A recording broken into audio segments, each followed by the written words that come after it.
So, I'm here. I'm alive, I'm in the flesh, and I'm gonna talk about books because you know that's what this channel's about. So, that's what we're doing today. We're talking about the books that I've read. I read in spring, which March to June, you know, spring, or fall to the people that it isn't spring for, right in the southern hemisphere. I'm delusional. Hey guys, we're talking about books today. We're talking about the books I read in spring. Hopefully all my stuff's together because it hasn't been together for the last, I don't know, my whole life. But here we are, we're bullin', okay? Does anyone know what that word means? I'm this close to losing it. So, in the last however months that was, March to April, April to May, June, 3 months, yeah, 3 months is split up in, I'm so stupid, I swear to God. Okay, I read 1, 2, 3, 4, 5, 6, 7, 8, 9, 10, 11, 12 books, and almost 13, and that's astounding. Honestly, I'm not going to talk about how I don't read anymore, blah, blah, blah. You've heard it a million times, but that's really good for me. I think after this week, I'll probably have read 25 books this year, which is really good. My goal is 35 for the whole entire year, so I'm really, really proud of these numbers. So without further ado, let's just get into the books that I read. So starting off, I just realized I didn't grab any of these. Yeah, starting off with a reread, we have Twilight by Stephanie Meyer. I read this when I was in 4th grade, and it was my true love and joy. I made fan fiction about it. I wrote stories on YouTube. I literally lived this series for probably a good 4 or 5 years of my life. So yes, if you're doing the math right, yes, that's up until middle school or high school, but it's fine. It's not a big deal. I reread it and it was pretty bad, honestly. I listened to it on audiobook, so it wasn't too hard to get through, so I just wanted to reminisce. Overall, definitely wouldn't recommend it to the youth. There's lots better stories to offer nowadays, but I enjoyed it, okay? I did enjoy it a little bit, so sue me, but yeah, I read it. It's, yeah, whatever, it happened. The next book I read was also an audiobook, and that was I Was Here by Gail Foreman. Honest to God, could not tell you a single thing about this book, other than she has kittens and they try to foster them out. I'm being dead ass. I don't remember this book. Couldn't tell you the main characters' names. But actually, in all reality, I do. So this is a story about this girl who goes, after her friend commits suicide, she goes to her college dorm apartment to pack up all of her stuff and bring it home so her parents don't have to do it. And while she's there, she meets all the people that she was interacting with at college, and she's trying to sort of figure out like what led her best friend to killing herself. It wasn't that deep or dark or anything. There was a lot of weird entanglements in here. There's like this whole online aspect of like her reading her emails and like this, it's like a thing, but eventually what really happens is that there's a love interest in here that was kind of weird. She starts like seeing the guy that her best friend was seeing like while she was in college. Like it's very odd. I gave it 3.5 stars. I do recommend this book if you want, like, for a younger audience. It approaches suicide in a really, I don't want to say light manner, 'cause it's not light, but it really does a good job versus like 13 Reasons Why, where it was everyone else that was the problem. This really centers back in on mental illness, which was really, really important. So that's why I gave this 3.5 stars, and why I would still recommend it, although I think probably there's other books out there that probably do this better. The next book I listened to an audiobook was All American Boys by Jason Reynolds and Brendan Keeley. I loved this book. I gave it 5 stars. This centers around the story of these 2 boys in the same town. They go to the same high school. One of the boys has just been brutalized by a police officer after a incident that happens at a local supermarket, convenience store, and it follows the other boy who actually witnessed this attack happen. And there's also interconnections between them and the cop, and there's a whole different web in between these characters, but we follow both their perspectives, one being a young black boy and the other being a white male, a white kid. And I just loved the story this told. I especially loved it on audiobook. I would highly recommend it. I appreciated that this showed all these people's different perspectives on this situation and then challenged all of those perceptions. Like, it didn't feel too in your face, if that makes any sense. It probably doesn't, but for people that don't necessarily like activist books, it sounds really bad for me to say, but like, it's definitely not for everyone. It wasn't preachy. I think that's what I'm trying to say. Anyway, moving on. The next book I read was Crank by Ellen Hopkins. Also listened to this on audiobook. This is a book that is written in verse, so I just thought it would be just a lot easier if I would just listen to it on audiobook.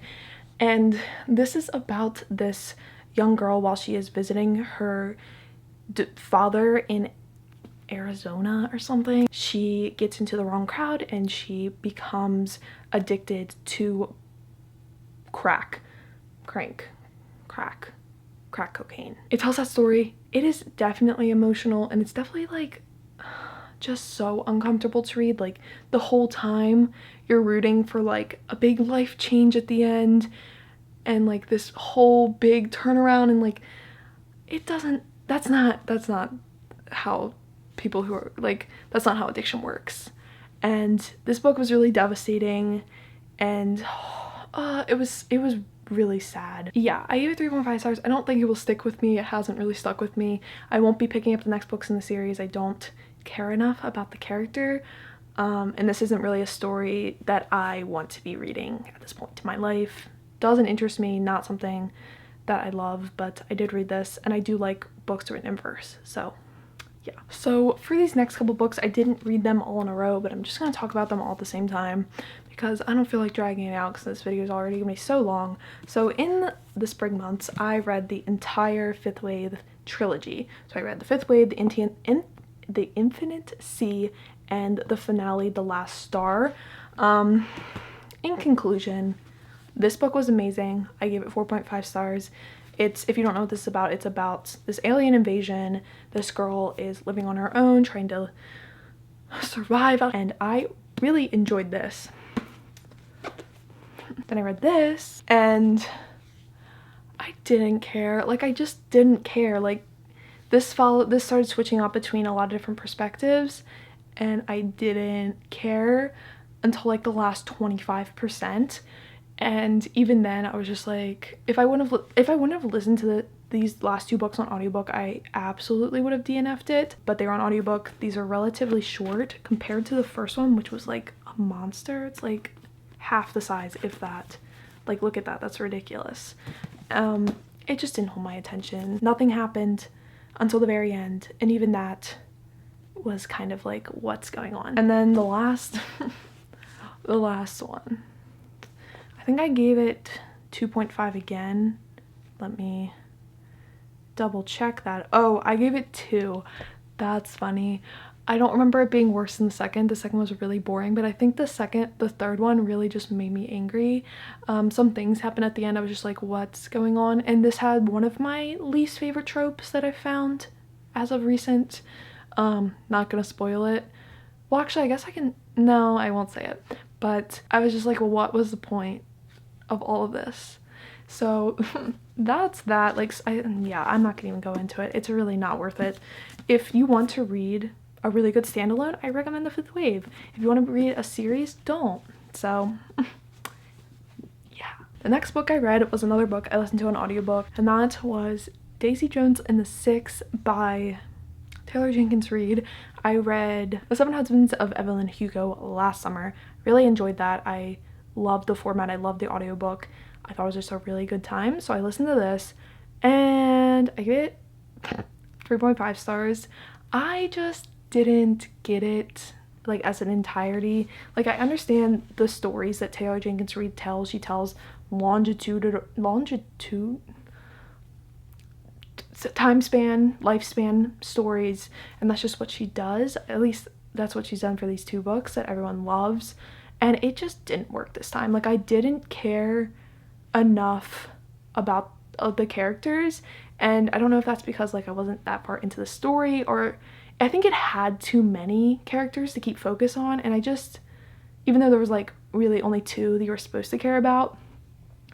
Do people know what this is about? It's about this band, okay? And Desi Jones, who like comes into this band, and it's kind of like, I think everyone loves it because of this like love, this like star-crossed lovers sort of love thing, and I just didn't care. Like, I think that's just the reason when it came down to it, is I just didn't care about those people. Like, I found a lot of them selfish and just stupid, and I didn't care. So I like the twist at the end, and that's really it. But I love all her twists at the end. Like, they're usually pretty solid, but that's all I have to say about that. So on to the next one. So as you guys probably know, or if you can tell, I've only been reading a lot of books that have been on my actual physical TBR, because I'm trying to knock that down, because last year I was reading a lot of books that weren't on my TBR, and while it was a good time, my TBR just grew a lot.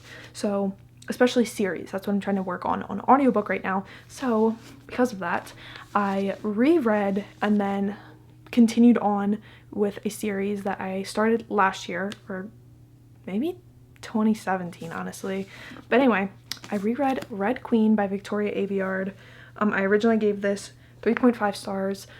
The reread was fine. I mean, I don't know why I'm like reading this really, other than I really care about one. Make that one of these characters, and I just want to see what happens to them, because this series is now completed. You know, a normal person would be like, oh, I'm not gonna waste my time. But no, I continued on and I read Glass Sword, which was 3 stars. My review is, I was going to give this a 2-star, but the last paragraph had me geeking so hard I had to give it a 3, which is correct. So basically this was boring. I didn't care about this whole plot line. I want to talk about these books in a whole video because they irritate me so much. I'm currently reading the 3rd book in the series, which is King's Cage. It's a time. So basically what the series is about, it's like every other YA dystopian where there's a system of oppression between one group of people and there's another group of people that are like royalty, and in this society it's based on blood type. So there's red bloods and silver bloods. Silver bloods have like special abilities and they're like the royalty, and then red bloods are like the peasants and they get sent to war and they kill the children, and you know. But the thing that gets me about these books is that you're not given enough information to hate the silver bloods. Like, okay, hear me out here. Like, they're awful. They do awful things, but the reds in here do such awful things right back, and I don't know how I'm supposed to feel bad. Like, it's just like really irritating because the main character in this and the main like villain in this series literally are the same person. Like, they're the same. They're the same person, and they're like the person we're supposed to deem as good always is like, oh, they're evil. They're an evil person. I would never be anything like them, and they're literally twins. In conclusion, it's not a spoiler. I haven't finished the series yet, but I want those 2 people to get together because they're literally perfect for each other, and anyone else that would be with them wouldn't deserve that. I wouldn't wish that upon my worst enemy. But also, I don't like any of the other potential love interests for our main character either. So yeah. In conclusion, I don't know why I'm still reading this, but yeah. Moving on to the 2 books that I read in the spring that I found the most joy in. And of course, these are both contemporary romances, or just romances, because I'm trash. So which one do I want to start off with? Maybe start off with a more controversial opinion, but like also not controversial, but it's become more controversial in the past month or so. I don't know. I read The Hating Game by Sally Thorne, I give it 5 stars, okay? Look, I'm trash. I'm not gonna even delve into why I love this so much other than it was just angst and hate to love, but not really hate to love. It's like, I hate you because I have so many feelings for you. Whatever. Roll my eyes to oblivion. It's fine. I just really enjoyed it. I gave it lots of tabs. It's basically this office hate to love romance about these 2 assistants basically that work for the 2 co-CEOs of this book publishing company, and they like merge together, so they're like complete opposites. Like they have such like different ideals and different ways they want to run the company and whatever, blah blah blah blah blah. But it was just, it was fun. Okay, I really enjoyed it. I literally read this so quickly. I tabbed it because trash, what's new? And you know what? It has some of my favorite tropes, so I'm not mad about it. And then moving on to what is one of my new favorite books. For sure, this book has stuck with me. Can I name the main characters' names? Probably not. But I read Alex Approximately by Jen Bennett. Last year I read Starry Eyes by Jen Bennett, and it was my favorite book of the year. I absolutely adored that book. And I read this one this year, and I absolutely loved it. Like, it's...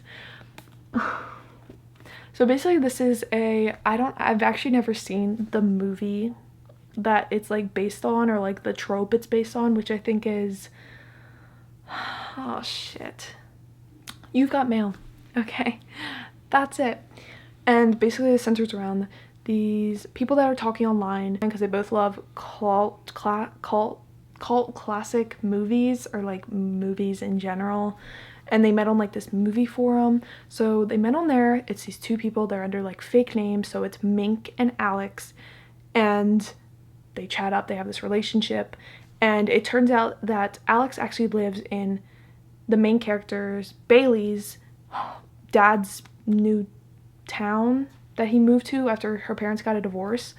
And what Alex doesn't know is that Bailey has actually recently moved to the town that he's from, so it's like this whole thing that she's keeping from him. But then also while she's in this town, she starts working this job at this really cool like museum. It kind of reminds me of like Ripley's Believe It or Not, where everything in there is kind of like whack, but you're like, oh, it's like a fun like tourist trap location. And she's working there and she meets this guy, Porter, who is a security guard, and it's like they hate each other, but then they like, something more happens. And then actually it says it in the description, but Porter is Alex, so drama. That's the thing I liked about it, is that neither character knew that they were each other from online, but like we knew as readers. And I just loved these 2 main characters. I fell in love with the setting, like this Santa Cruz style beach town with like this boardwalk and like all these fun little shops, and this like, what are they called, like the sky ride things that take you up to the mountain. I don't even know, it sounded so amazing and I wanted to live there. This was super sex positive. I can't rave enough about Jen Bennett's writing style and her sex positivity in her books. Literally amazing. I just loved these characters. I loved the main characters. I loved the side characters. I loved their complexity because there is like a really deep underlining story in here about violence and guns. I don't know how to like word it. Guns, literally guns. And there's also like a subplot with addiction, and it's just, the scenes in here are just spectacular, amazing. I just loved it. Okay, if there is one book from this whole entire video that I'm going to recommend, it's this one. I think everyone can love it. I just love Jen Bennett's characters. I feel like they're so realistic, and their stories she tells are so realistic, but always with like, you know, an extra twist that makes it really fun. Okay, everyone, thank you guys so much for watching. I hope you enjoyed this video. Thank you guys for all of you who've stuck around. I really love you guys as a friend. Books and Lala inspired, but thank you guys seriously for sticking around with me. If you're still here, I really appreciate it. So I'll see you guys in the next video, and stay safe, have fun, live your summer, work your job, make that money. Yeah. Woo. Thanks guys. See ya.